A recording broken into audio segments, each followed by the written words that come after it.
Essa brincadeira do tapetão aí te incomoda ainda? Claro. Porque foi você o cara que resolveu ali o caô. Não, na verdade eu atuei no processo de 2013, né? Que foi um erro da Portuguesa e do Flamengo, né? Que as pessoas só falam da Portuguesa. 99 não, 99 eu ainda, enfim, estava começando no jurídico do clube. Mas ali você foi... Ali o mundo conheceu o Mário Bittencourt. Não, sem dúvida, sem dúvida. Mas assim, é muito importante a gente pontuar, já que você está me dando a oportunidade, né? De todas essas acusações. Primeiro a questão da palavra... Da questão tapetão me incomoda, porque a justiça desportiva faz parte do regulamento da competição, né? Então é muito curioso isso, né? As pessoas falaram assim, tapetão não. O tribunal está lá justamente para que a competição tenha... para que ela seja lícita.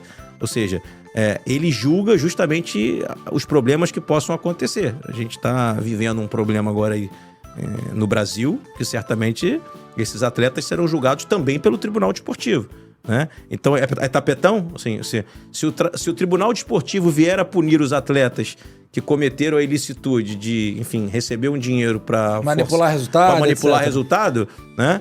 É tapetão não? Então, assim, na verdade, uma das coisas que eu usei no argumento da defesa de 2013 foi que, na verdade, o que acontece? O esporte tem uma coisa que para o resultado ser um resultado real e verdadeiro, se precisa cumprir regras.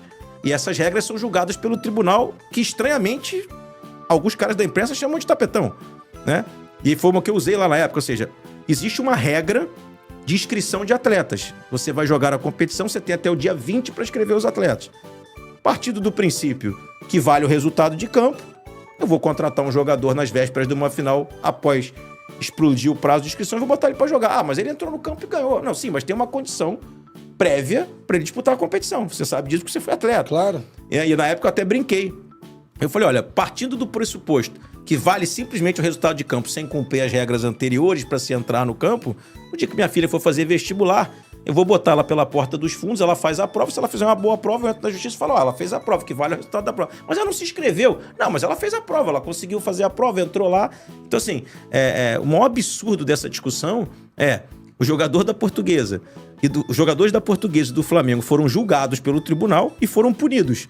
E não poderiam jogar. E entraram no campo e jogaram. Então, assim, eles descumpriram uma decisão do Tribunal Desportivo que é prevista na Constituição Federal. Sim. E aí, como é que o Fluminense foi o tapetão? Não, o Fluminense estava lá buscando os seus direitos dentro do regulamento. Claro. E em todas as histórias passadas, né, que as pessoas se esquecem, mas o Fluminense foi rebaixado em 1996 e a virada de mesa que chamam não foi por causa do Fluminense. Foi porque houve um escândalo de arbitragem que vazou no Fantástico, de um cara chamado Ivens Mendes, um escândalo que envolvia Corinthians e Atlético Paranaense. E aí, para não rebaixar Corinthians e Atlético Paranaense, trouxeram de volta Fluminense e Bahia. E as pessoas não se lembram disso. Essa geração, então, de não 20, sabe. Ninguém sabe disso. Ok. E aí, o de 99, que a gente ganha a terceira divisão, né? E teríamos que disputar a segunda e vamos direto para a primeira, é por causa do Sandro Hiroshi. E quem deveria ser rebaixado era o Botafogo. Não sei se você sabe exatamente qual foi a história. Não, me conta aí. O Botafogo jogou um jogo com o São Paulo no Morumbi. O São Paulo venceu o Botafogo por 6-1 e descobriram que o jogador chamado Sandro Hiroshi era gato, certo? Lembro. O que previa a legislação desportiva naquela época? Eu já era estagiário do Fluminense nessa época e já conhecia a legislação desportiva. A legislação desportiva previa que quando você escala um jogador em condições irregulares, você tira os pontos de quem venceu o jogo, porém não reverte para quem perdeu. Porque quem perdeu, perdeu. Perdeu. E aí o tribunal, o STJD, pegou os pontos e entregou os pontos ao Botafogo. Então o Botafogo, que perdeu 6-1, ganhou 3 pontos por ter perdido 6-1, por causa de um jogador. Ok? Quando o Botafogo recebe esses 3 pontos, ele permanece na primeira divisão, ok? E o Gama é rebaixado por causa dessa decisão. Aí o Gama vai à Justiça Comum e consegue uma decisão de que o campeonato só poderia ser realizado novamente se o Gama estivesse na primeira divisão. O Gama ganhou na Justiça Comum. E aí a CBF abre mão de fazer a competição do ano de 2000. E aí os clubes, como fizeram na Copa União de 87, eu vou contar essa história, resolvem fazer a Copa João Avelange. Tá? Aí fazem a Copa João Avelange e dividem em módulos A, B, C e D. Você sabe que a Copa União foi assim, módulo verde, módulo amarelo, módulo azul e módulo branco. Aí classificava um de cada módulo, por isso que o Sport foi disputar a final. E aí o Flamengo depois não quis disputar a final. E aí A Copa João Avelange era idêntica. Ela só tinha um nome diferente. Ela não chamava Copa União, chamava Copa, mas o modelo era idêntico. O futebol brasileiro é assim, ele repete as coisas ruins. Que não né? funcionaram que não e deram funcionaram. M lá Fizeram atrás. a mesma coisa. E aí, o Fluminense estaria no módulo B da Copa União. Tá?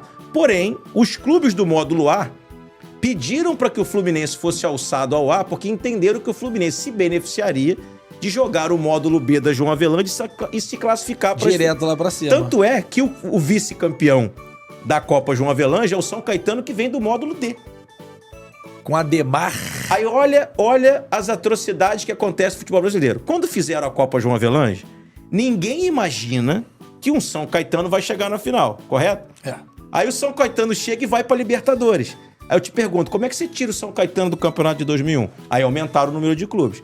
Então assim, em nenhum dos problemas existentes do futebol brasileiro, o Fluminense é o responsável direto. O Fluminense acabou, nesses dois casos que eu te contei, se beneficiando em 1996 para salvar Corinthians e Atlético Paranaense, ok? E em 1999 para salvar o Botafogo, em razão de uma ação do GAM. Então a Copa